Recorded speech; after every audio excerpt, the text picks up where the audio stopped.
In 1608, inside a cathedral in Malta, an artist completed his masterpiece, the Beheading of St. John the Baptist. Over 12 feet wide, the largest painting he ever created. Saints, executioners, blood pooling on the ground. And then he did something no artist had ever done before. He walked up to the painting, dipped his brush into the saint's blood, and signed his name. The only painting he ever signed in his entire career. But this wasn't just a signature. It was a confession. Because 2 years earlier, this man had murdered someone in the streets of Rome, stabbed him to death, and fled with a price on his head. His name was Caravaggio, and this painting was his attempt at redemption. Or maybe it was his way of admitting he could never escape what he'd done.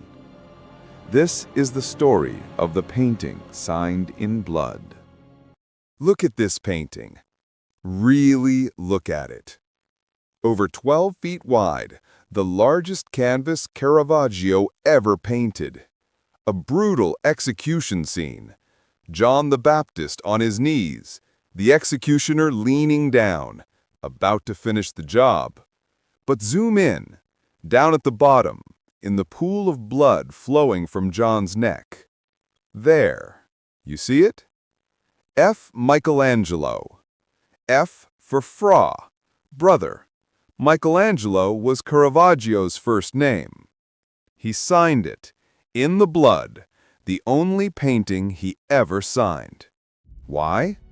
Because this wasn't just art. This was a confession. Look how small it is.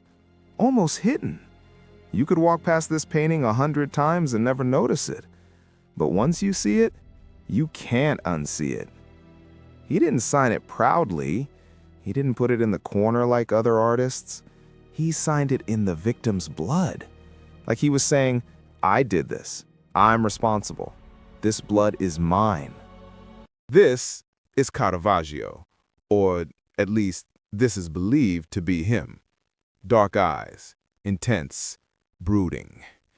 Born in 1571 near Milan, orphaned young, moved to Rome in his 20s with nothing, and within years he revolutionized art.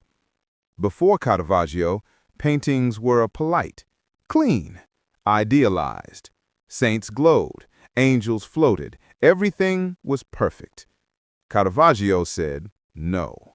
He painted saints with dirty feet, beggars as apostles, real people, raw, honest, lit by a single candle in the dark.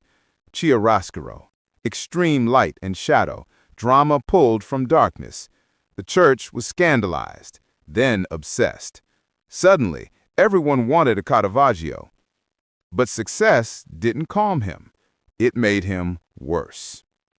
This is the painting that made him famous, The Calling of St. Matthew. Look at that light. It cuts through the darkness like a blade. Divine, theatrical, impossible to ignore. This is what made Caravaggio a genius. But genius doesn't make you stable. By day, Caravaggio painted for cardinals and popes. By night, he gambled, drank, brawled, got arrested again and again. He carried a sword everywhere, illegal in Rome. Didn't care. He once threw a plate of artichokes at a waiter, slashed a man's face over an insult, attacked a notary with a rock. He was violent, paranoid, explosive. And on May 28, 1606, it finally went too far. Rome, late afternoon, Campo Marzio district. Caravaggio was playing palla corda, a tennis-like game popular with young men looking for trouble. His opponent, Ranuccio Tomassoni, local tough, connected, dangerous. They'd fought before, over a woman, some say, over an unpaid debt, others claim. But this time, it escalated. Words, shoves, then swords. 4 on 4, a street brawl, chaos. And when it was over, Ranuccio Tomassoni was dead. stabbed in the thigh, bled out in the street. Caravaggio was wounded too, slashed across the face, but alive, and now a murderer.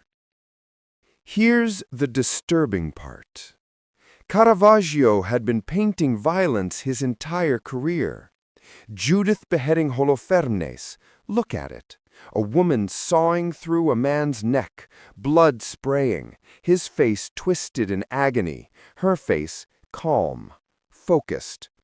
This was painted 7 years before he killed Ranuccio Tomassoni, like he was rehearsing, visualizing, obsessing over the act. Art wasn't separate from his violence. It was tangled up in it, feeding it, maybe even predicting it. The penalty for murder in Rome was death, public beheading in the Piazza del Popolo. Pope Paul V issued a death warrant, bando capitale, capital sentence. Caravaggio had 3 options: turn himself in and die, stay and be hunted, or run. He ran, out of Rome, into the wilderness, a fugitive with a price on his head, and he would never return. Caravaggio fled south, to Naples, outside papal jurisdiction, safer but not safe. Bounty hunters were looking for him, assassins, anyone who wanted the reward. But he kept painting, because what else could he do? The 7 works of mercy, massive, chaotic, bodies piled together in shadow. Darkness was closing in. You can see it in the work. Look at this chaos, bodies pressed together, a corpse being carried, a woman nursing an old man, darkness everywhere. This is the mind of a man on the run. Mercy, that's what the painting is about. The 7 acts of Christian mercy. Was he asking for mercy or trying to earn it? Then an opportunity. The Knights of Malta, a powerful military religious order. They wanted Caravaggio, wanted his genius, his fame. And in exchange, protection, a pardon, maybe even knighthood. So he sailed to Malta, the fortress island, and made them an offer. Paint them a masterpiece, something unforgettable, and in return, forgiveness. They agreed. This is where he painted it. St. John's Co-Cathedral, the heart of the knight's power. A massive space, ornate, covered in gold. And Caravaggio was given a wall over 12 feet wide. Paint us something glorious, they said. So he painted an execution. The beheading of St. John the Baptist. John the Baptist, on his knees, throat slashed, not dead yet.